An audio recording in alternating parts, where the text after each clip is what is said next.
Hi everyone. I know and I get it, like the worst place any international student wants to be, the worst nightmare of any international student is their F1 visa being rejected. And unfortunately, today I'm going to be talking about my experience and how my F1 visa was rejected back in 2021. I'm right in that process of going through my F1 visa again to apply again, because yes, I have a good news to share, but that's not what this video is about. I was going through some of my documents and trying to put things together, and I came across my rejection slip the last time that I went for my visa interview.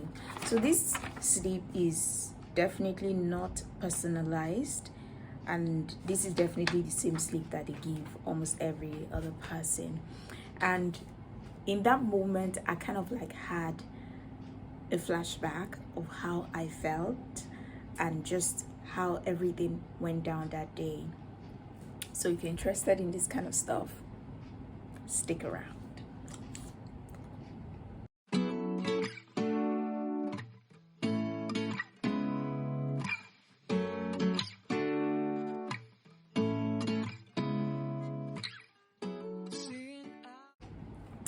So first of all, my name is Jimmy. Welcome to my YouTube channel.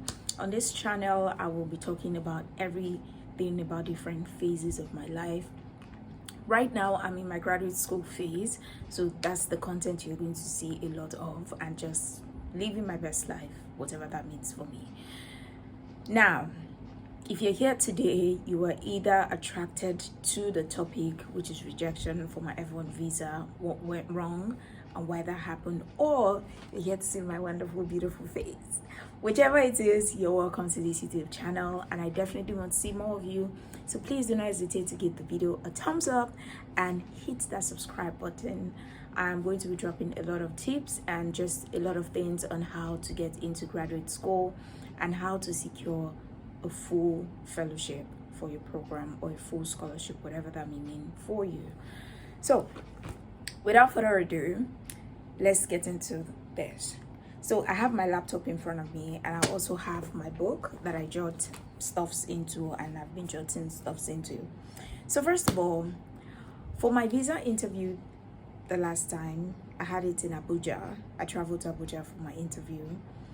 I had gotten to University of Texas at the time, but I didn't get any funding at that time. And in hindsight, I don't even know how I would have funded my school, but I was able to get a scholarship note from a family member who was going to stand in as my sponsor, and I also was able to get their bank details and all of those things. But I didn't get my visa. Now, I don't feel sad about it. Now that I think about it, it was probably for the best, because things have turned out to be 10 times better than what it was for me the last time. If I had gone at that time, I probably would have walked like a dog, literally, to pay my school fees and to survive in the United States. So I think that all things work together for the good of those who love God, and I truly believe that. And I've seen it demonstrated in just the way things have turned up around for me for the past 2 years, and just the different space that I'm in and the different opportunities that I've gotten and just things like that. But I just wanted to talk about some of the reasons I felt some of the reasons why I felt like my visa was rejected the first time.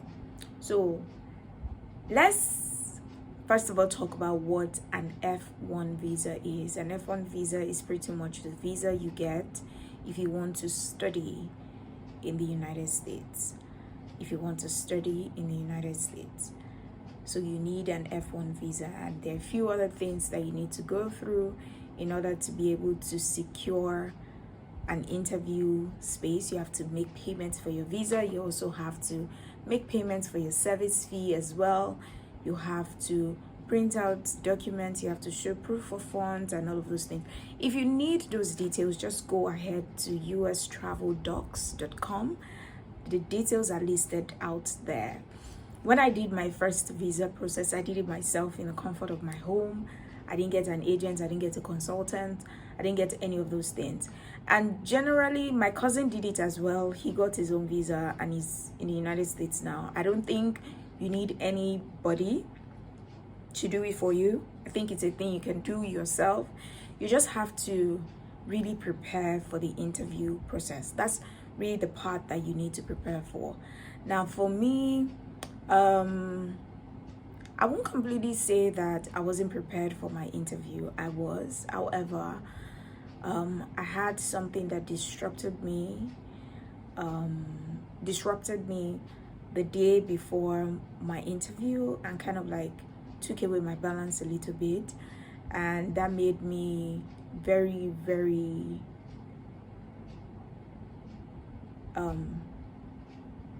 shaky on that day, and made me very scared and uncomfortable on that day.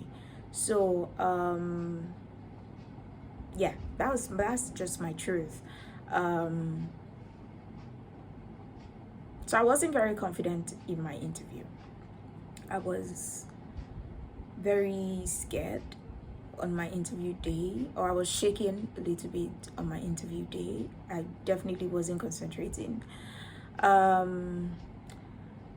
But thinking back, I clearly scribbled down immediately after my interview, because my thought was that for my interview, I was going to share a video about how my interview went and just the success and all of us good stuff, but apparently it didn't work out that way for me.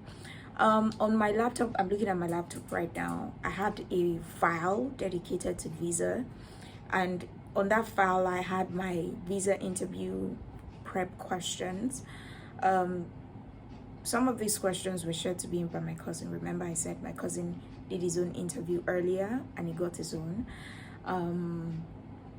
And I used these for my preparation. So don't get me wrong, I was well prepared. However, something went wrong the day before my interview that shook me up a little bit. That shook me up a lot, and kind of like made me lose my balance and concentration a little bit. But we put all that behind us, but today I'm just going to talk about some of the questions that I was asked. So immediately I walked into the consular's office, I kind of had to mask a very, very big smile on my face, like, "Hi, good morning." And he responded, "Hi, good morning, how you doing?" I said, "I'm fine, thank you, and yourself?" And he's like, "Not bad." And then he goes right into the question, "Why are you here today?" And I remember saying that I was here for my visa interview to take my master's in social work at the University of Texas in Arlington in the United States. And the next question he asked is, "Why social work?" And I remember that I had re-asked the question, because I have it here, like in my list of questions, why social work? And I remember that I had re-asked the answer to that question. But for whatever reason, I said rubbish. I can't even remember. It's so bad that I can't even remember what I said. But I know that I said rubbish. Like, I won't say rubbish. Like, there were valid reasons why you pick social work. You want to make a difference in your community and all of those things. But those were not the reasons why I really wanted. I for some reason I was talking about mental health. Yeah, I'm very interested in mental health, but I was talking about, I was brought up in a country that doesn't prioritize health and mental health issues in youth development, and I want to make a difference in that, yada yada yada yada yada. And it just went on and on and on and on. And then it's like, okay. And then the next question he asked me is, "What work do you do?" You see, unfortunately, I'd resigned my job in April of that year. I had to resign due to some reasons, but I had to resign.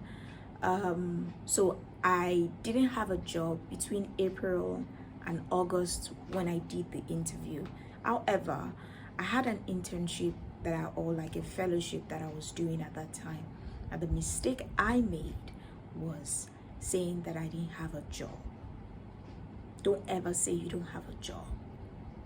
You're running a business, you're supporting your father in his company, you're helping your mom in a school, you're doing whatever you're doing, but you are not jobless. Don't ever tell a consular officer or a visa officer that you are jobless. It just breaks every chain. That was wrong. But really, I said I didn't have a job. What? What was I thinking? Honestly, I need a drink because I don't know what I was thinking. You guys just help me think about it for a minute while I take some drink. Like,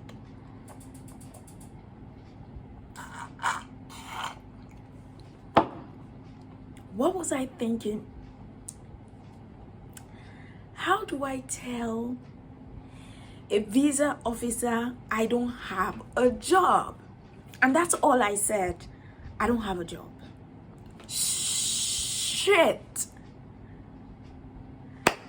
And unfortunately, that was the last question I answered. And it was like, I don't think you don't seem to qualify for a visa at this time. Hence, your visa has been rejected. You can't appeal, but you can reapply if you do wish. Like, my whole world fell. It fell crumbling down around me. It crumbled. And unfortunately, that was what I filled in my visa form as well. I feel that I didn't have a job. I think that if I'd known better at the time, I would have written my fellowship that I was doing at that time as my employment rather than say I don't have a job.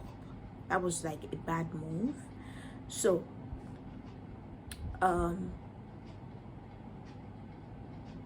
when you are going for your visa interview, it's so important that you prepare for the interview, because that interview is in itself a determining factor as to whether they will grant you a visa or not. I definitely made a horrible mistake at the time that I'm sure I will not make again, you know.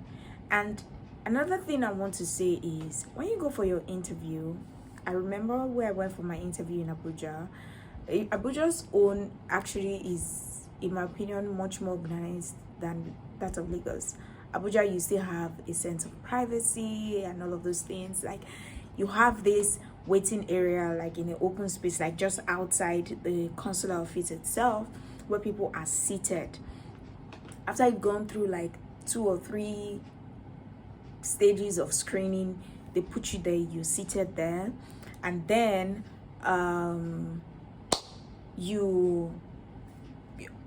people are seated there, and then they call you guys in 4s. In my time, it was 4s for you to go in. Now let me say this, I didn't want the guy to be the one to interview me, because the people before me with that guy had been rejected, like steady. The woman seemed to be accepting and approving more people's visa, but unfortunately I was directed to go to the guy, and I was already shaking up, me mentally and physically shaking up. But being directed to his side just even made things worse, because in my mind I was like, how the hell am I supposed to get my visa after all the people he had interviewed about 3 people in front of me, and they were all rejected? And that scared me. It scared the living daylight out of me. But well, I'll just say this, at the end of the day, A visa rejection doesn't necessarily mean that you're not worthy or something is wrong with you. If you're anything like me, who tends to like personalize failure sometimes, you might spiral a little bit and find yourself questioning yourself like, what's wrong with me? Why did I do this? Why did I do that? I mean, I was in that space for months and months. I felt horrible. I didn't even have the courage to say I wanted to reapply. Like, reapply where? Reapply why? Like, I wasn't even trying to deceive myself into reapplying, but I would definitely say that I learned a very big lesson through that interview. I remember when I was sitting outside waiting for my turn for my interview, I was hearing like a woman rave and talk about how she had done her visa 5 times, and then the man beside her was like, oh yeah, he too, he had done.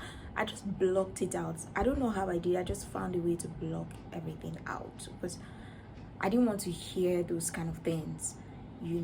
I was shaking up already. I didn't want to start hearing anything that would make me feel worse than I already feel. Like, are we normal? My visa interview did not even last up to 3 minutes. It even asked me about my financial document. How am I going to spend? It just asked me 3 questions and that was it. Denied. And it definitely made me feel defeated a little bit at that time. But getting ready to go through the process again, I definitely have been able to like identify the mistakes that I made the first time, and I'm definitely not going to make them the second time. So yeah, that was my visa story. It wasn't easy, it wasn't funny, but I'm happy that now I have better tools, better justification for wanting to go, and just I'm in a better place to want to go for such a thing. I'm so grateful for God for that. So if you have experienced failure in your interview, that's not the end of the world. You can definitely turn things around. And if you have never experienced failure and you just want to go for your visa interview the first time, do not be alarmed. Don't be afraid. Don't think that you have to do it 1, 2, 3, 4 times before you get it. A lot of people got it the first time. My cousin is a testament to that. He got his visa 1 time, he applied 1 time, got his visa 1 time, and he traveled, and he didn't have any issues. So he didn't even get funding. It was just his parents that were sponsoring him. So remember that the peculiarities of your situation is different. Just know how to articulate yourself. Clearly, I wasn't going to go to the US and run away and decide not to come back to Nigeria again after my studies. That was not my intention. But sometimes the way you just carry yourself sometimes may fit the profile of one of those kind of people, and unfortunately you get denied. So I guess that me being rejected as a result of not having a job just showed that I didn't have strong ties to home, and I probably just fit into the profile of the kind of people who want to travel to just run away. Do you get what I'm saying? Like, for anybody to just seem like this one doesn't have anything she's doing, so she doesn't have any reason to return, and yeah, so that was just my story. It definitely doesn't have to be your story. It doesn't necessarily have to be your story. You can definitely write your stories, and you can check out people's success stories on YouTube and just figure out with a pinch of salt. You don't have to take everybody's word for what it is. Just take it with a grain of salt and apply it to your own situation. So stay blessed and have a wonderful day. Bye.